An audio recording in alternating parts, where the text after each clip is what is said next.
Cara, que esses caras que competem e aí depois você vê histórias aí de alguns tendo algumas complicações, morrendo. Aham. É... Aonde que se perde aí, cara? Se perde no extremismo, se perde na falta de acompanhamento, se perde na falta de conhecimento dos próprios profissionais que conduzem a preparação, né? E assim, tem muita coisa que é deixada de lado, que é feita de forma muito extrema, sem se saber exatamente o que é feito, né? Sem ter base fisiológica, né? Quando eu faço base fisiológica, é base realmente no como que funciona ali o metabolismo, como que funciona ali o organismo, né? Porque, vamos parar para pensar, você falou desse lance de perigo, tal, do tanto que traz, pode trazer de comorbidade, etc. O principal é que é um esporte que envolve desidratação, né? Quando você envolve desidratação, a gente está num quadro ali que é uma corda bamba, né? Então, o que acontece? Às vezes há uma extrema desidratação, às vezes há um atleta ali, ou o próprio técnico, que vê que o cara não está tão condicionado. Quando a gente fala condicionado é definido, né? Com a musculatura aparecendo. E vai, ao invés de pegar e prolongar a preparação, não, vamos sentar o pé ali nos diuréticos, tal. Porque ali vai tirar água do corpo, né, no máximo, e vai aparecer um detalhe ou mais ou não, porque tira do músculo também, e aí o cara vai ficar só murcho. Enfim. Na verdade, eu acho que o principal problema, assim, urgente que a gente vê, vai, atleta competiu e faleceu, desidratação. Porque é feito também um pós-campeonato com muito, sabe, muita negligência. Porque se o cara tá desidratado, o organismo dele, automaticamente, não vou falar em termos técnicos, o organismo ele vai fazer como se fosse um mecânico, como se fosse uma, ele vai arquitetar uma série de reações, né, que vão fazer com que o corpo esteja sedento quando o cara está extremamente desidratado para segurar o líquido, para ele reter aquele líquido de certa forma, porque o corpo vai entender esse cara tá louco, né? Eu tô sem água nenhuma dentro de mim, eu preciso segurar o que entrar. E o que vai acontecer? O corpo, ele vai fazer, basicamente falando, aumenta os níveis de aldosterona, tá? Então o corpo ele vai estar ali, vai estar basicamente o nível de sódio ali, a captação vai ficar muito maior, né? Ali nos túbulos renais a captação vai ficar muito aumentada. Como esse nível desse sódio, né, tá aumentado, o que a pessoa ingerir de líquido ali em excesso já vai absorver mais, só por si só. Paralelo a isso, esse cara muitas vezes a conduta dele de pós-campeonato não foi fazer uma volta, uma alimentação ali voltando, sendo que ele tá sensível, o cara ficou de dieta ali um tempão. Não, o cara sai às vezes parecendo como se fosse liberto da prisão. Sai Um comendo de leão tudo, comendo toda sai a carne, comendo né? tudo. Tudo que ficou com vontade a preparação inteira quer comer em 2 dias. Aí você vê o cara ganhar em 2 dias 15 quilos, 20 quilos. O que acontece? O corpo, ele não está preparado para ter esse aumento de peso tão rápido. Quem que paga com isso aí? Coraçãozão. Ele vai ter que fazer uma força muito grande para bombear aquilo. E às vezes você não sabe como que tá a conduta do cara, não sabe como tá a vida do cara. Se às vezes esse cara já tem uma insuficiência cardíaca, como é que faz? Outra, esse cara teve esse aumento de peso aí muito rápido nesse período, ganhou 15, 20 quilos. Como que tá a pressão arterial desse cara? Imagina, a força, como que esse organismo está sendo exigido. Então, o que acontece é que essa negligência, né, essa falta de conhecimento do que precisa ser feito, muitas vezes, sabe, essa conduta O após é o que faz. anabolizante nessa hora aí também ele prejudica ou ele tá ajudando o cara? No pós-campeonato, cara, eu posso dizer que nessa hora o principal causador de que pode dar algum problema, por assim dizer, é estimulante, né? E diurético. Nessa hora é muito mais agudo e é muito mais comum. O que pode acontecer relativo ao uso de hormônios é o seguinte, né? Por si só, o uso dos hormônios faz subir o nível de hematócrito, que são os glóbulos vermelhos, tá? Isso faz com que haja uma maior densidade no sangue, que é o que? O sangue ficar mais grosso.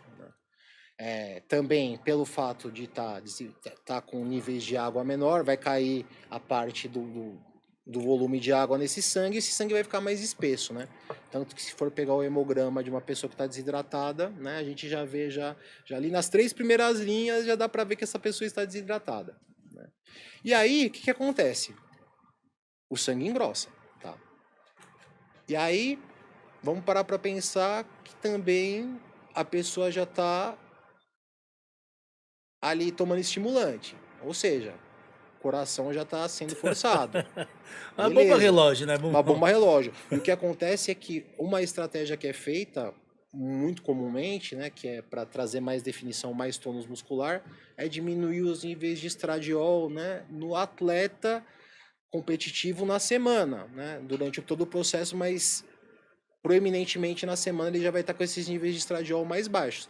O estradiol ele é protetor da parte venosa. Aí então a gente junta os fatores, ó, olha a conta legal, hein? Vai pegar um vaso, né, um capilar que está mais desprotegido, a gente vai pegar um sangue que está mais grosso, vai fazer aquele efeito milkshake, milkshake do Bob's no canudinho de refrigerante, né, o canudinho assim, um sangue grosso pra caramba, né? Paralelo a isso, o cara tomando bastante estimulante, ó que legal.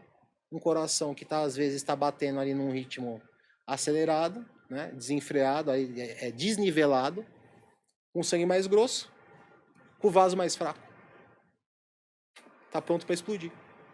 E aí é por isso que às vezes acontece do cara. Pode ser por diversos fatores, né? A gente não sabe, cada caso é um caso. Mas a soma, né, desses fatores se torna uma coisa muito arriscada e tipo é coisa que o pessoal não para pensar. Não para, não há esse pensamento que eu considero que é um pensamento lógico, né? Não só um pensamento Às vezes é técnico. até uma má preparação, com não com mau preparador também, que não auxilia o que tem que fazer, Exato. ou o cara também tá disposto a tudo, né? Exato. Ele chega no cara e fala assim, meu, Tem cara que faz consciência. eu quero ganhar essa competição, Eu eu já tô vi. indo pra ganhar, não importa o que você faça. Não, eu já presenciei já. Eu já presenciei. Não é coisa que eu tô falando pra você que eu acho que acontece. Não, eu já presenciei atletas de alto nível fazendo troca mesmo. Ele sabendo que ali ele já tá com alguma coisa apitando ali, ele fala, não, não. Suicídio, né, cara? Suicídio. Mas e se a sua família dependesse disso? Se você só faz isso, suas contas são pagas através disso. Eu considero que não é o principal, e se a saúde que a gente tá falando, ela padece, né? Mas às vezes o cara, né, não só pela paixão do esporte, não só por essa parte, né? Mas ele vê ali o medo ali de faltar alguma coisa para a família, o medo de ter ainda mais nesses dias de hoje, né, nessa total instabilidade financeira. O cara às vezes ele fala, vou meter as caras mesmo e é isso aí. Às vezes o cara no desespero ali, né? Roleta russa. Às vezes o Vai cara, dar certo, beleza, depois eu me trato, não vai dar certo, puta. às vezes é aquela troca que o cara faz conscientemente e às vezes ele faz ali no coração, no impulso, na ansiedade. Tem algum limite que te faz você prescrever ou não pra uma pessoa ou não, cara? Com certeza. Com certeza. Se assim, na verdade, preparação de atleta, sempre acompanhando toda a parte clínica. Quando você vê, né, quando pelo menos eu falando, né, como eu penso que o profissional da saúde ele tem que agir. Quando você vê que está saindo fora do caminho, que está partindo para uma desconfiguração, que esse atleta ele está muito fora ali, né, do esperado, essa hora você não tem que ter medo. Esse recado eu tô dando para os profissionais, tá? Não tem que ter medo de frustrar atleta, não tem que ter medo de perder título, porque às vezes, porque o cara ele fica posudo, né? Ele quer colocar a assinatura dele ali na preparação do atleta, né? Ainda mais hoje em dia que hoje em dia tá mais bem visto o esporte, né? Só que não tem troca. Na hora que você vê que a saúde tá pegando, parou. Parou. Ah, não, mas eu quero, mas legal. Meu Aqui nome não. que tá em jogo, né? Aqui não. Só saúde primeiro, porque o meu compromisso primeiramente é com Deus. Primeiramente, eu penso na família desse cara. Eu penso na mulher desse cara. Ele não é um atleta só. Ela não é uma atleta só. Ela é uma mãe, ela é uma filha. Ele é um pai, ele é um filho. E aí? Ah, eu não tô nem aí, tal. Mas a mãe dele tá? Ah, mas eu não quero. Se eu for morrer... Mas sua mãe vai, cara. É simples. Falando um pouquinho da dieta, a gente tem um vídeo aí sobre dieta. Legal. Vamos dar uma olhada? Vamos dar uma Solta olhada. aí, Lê. É exatamente isso. Todas as calorias que você gastou durante a semana, na dieta que você fez direitinho, no que você fez, você está pegando e talvez em um dia recuperando tudo ou até mais do que você gastou. A sua refeição livre tem que ser um pouco mais pensada. Você pode utilizar um aplicativo que conte as calorias para você saber se você não extrapolou muito o que você está consumindo nos seus dias da semana. Você pode fazer uma redução, diminuindo a quantidade de calorias dessa refeição livre, fazendo o quê? Uma opção por comida. Uma comida que você goste, mas uma comida que não tenha tantas calorias assim como fast foods, doces, açúcares em geral. Teve assunto aqui no off que a gente não vai falar sobre isso. Vamos falar depois também. Vamos falar depois. Você gosta mais de uma dieta flexível ou uma dieta mais rígida, cara? O que você acha que é primordial para uma pessoa comum e para um atleta? Cara, eu acho que é assim. Eu acho que tem pessoas que se adaptam muito bem numa dieta mais flexível, tem pessoas que não se adaptam tão bem, né? Porque quando a gente fala numa dieta flexível, a gente está pensando o quê? Em alimentos mais palatáveis. Beleza, mais palatáveis que eu quero dizer são alimentos mais gostosos. Esses alimentos mais gostosos, eles vão carregar normalmente o quê? Mais açúcar, mais conservante, vão trazer mais algumas coisas ali que carregam nele que não são tão bons para a saúde assim, mas não são tão bons também para a digestão. Esse que é o problema, além de tudo. Se a pessoa tiver um problema digestivo ali, tem uma digestão que não é 100%, só do consumo desses alimentos carregados de açúcares, de às vezes carregados até de adoçantes mesmo, carregados de algumas coisas conservantes em excesso, por si só já vão dar uma bagunçada ali na microbiota intestinal da pessoa, ela já não vai conseguir ter um resultado tão bom assim. Mas quando a gente fala de dieta flexível, a gente tem que colocar uma coisa na cabeça, qualidade de nutriente, tá? O que pode ser uma dieta flexível? Ser uma dieta que tem algumas coisas que você goste, mas que na maior parte do tempo tenha alimentos de boa qualidade. Às vezes o pessoal defende, mas parece que assim não tem um pensamento lógico, né? Eu faço uma aposta assim. Consumir o mesmo tanto de caloria de bobeira, mesmo tanto, sem alterar uma caloria que seja. E o mesmo tanto, por exemplo, vai de arroz, peixe, vegetais. Vai ser o mesmo físico? Não. Claro que não. Porque a gente não se trata de caloria, a gente se trata de nutriente, de qualidade de nutriente. Então, se a pessoa ela tem uma boa assimilação, cara, assim, ó, se eu falar açúcar é um lixo, não faz bem para ninguém. Não faz bem. Mas, assim, numa quantidade menor, uma quantidade ali X, pessoa fazendo atividade física, vai implicar para a saúde? Não. Vai implicar para o resultado? Não. Mas, a partir do momento que a pessoa ela faz a dieta flexível como um escudo ali para ele só comer besteira, além de ele não ter resultado, ele vai prejudicar o perfil de saúde dele num prazo que seja médio, curto, longo, porque a qualidade de nutriente é o que vai imperar. Eu prefiro, para atletas, uma dieta mais limpa. Eu sou um cara que eu evito alimentos que eu acho que prejudicam a microbiota intestinal, que é uma coisa que eu foquei muito, foi a digestão, né? Quais são eles? Alimentos que prejudicam, assim, na verdade, o que acontece é que cada pessoa tem uma assimilação diferente de cada alimento, né? Tanto que eu faço muito um exame que chama teste de hipersensibilidade alimentar, que normalmente os exames eles vão dar só quadros de alergia alimentar e de intolerância alimentar. Alergia alimentar quadro agudo, né? Por exemplo, consumiu alguma coisa que você tem alergia. Poxa, já empipoca a pele, ou então, por exemplo, já fecha a glote. É coisa muito extrema. Cara, eu fiz um exame de intolerância Ah. e não bateu pra mim peixe.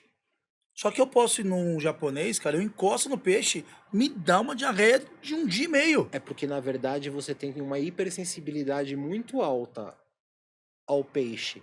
Não só não é intolerância e não é alergia. Porque o que acontece? Não vai pegar no exame porque são anticorpos diferentes que são analisados. Entendi. Os anticorpos que eles são analisados no exame de alergia e no exame de intolerância são anticorpos diferentes quando é analisado no hipersensibilidade alimentar. Então, você poderia pegar, refazer que não queria pegar. Porque é hipersensibilidade alimentar, não é intolerância e não é alergia. E isso tem tratamento? Tem, com certeza. Tem diversas formas de ser tratado. As principais são ciclar o alimento, que a gente fala, né? Então, depende do nível de hipersensibilidade. Quando dá uma hipersensibilidade muito grande, é aconselhado uma exclusão por um certo período. Uma média de 2, 3, às vezes mais tempo, né? Isso é observado refazendo o exame depois e também com a parte clínica do paciente. Quando eu falo parte clínica do paciente, é o famoso, como que você está se sentindo? Também é uma coisa que tem que ser analisada. E o retorno do consumo gradual, né? Colocando períodos, espaçando o consumo, porque a hipersensibilidade ela se dá muitas vezes pelo excesso de consumo do mesmo alimento. Muito curioso. E às vezes é interessante porque a pessoa ela já sempre vai pegar, é glúten, é lactose, às vezes não é nada disso. Tem um atleta bem famoso, bem famoso, que fez o teste de hipersensibilidade alimentar. Ele achava que era glúten, não, ele achava que era lactose o problema dele. Não era. Era o corante de baunilha. Só tomava whey protein de baunilha o tempo inteiro. Pegou lá, corante de baunilha. Como que esse cara ia descobrir? Qual o nome que era? Você pode citar? O corante. Não, é o corante de baunilha mesmo, corante baunilha. O aromatizante de baunilha. É ele. Tirou. Na verdade eu digo peixe, né? Mas não sei se é o shoyu, não sei se é o peixe, Então. né? Porque não sei aonde que tá ali. Mas é eu ir num restaurante japonês, cara.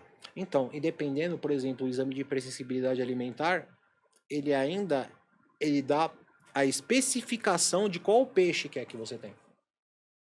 Que às vezes não é todos, né? Às vezes é um peixe de rio, às vezes o peixe que é de mar você pode, às vezes tem pessoa que pode peixe, mas não pode crustáceo.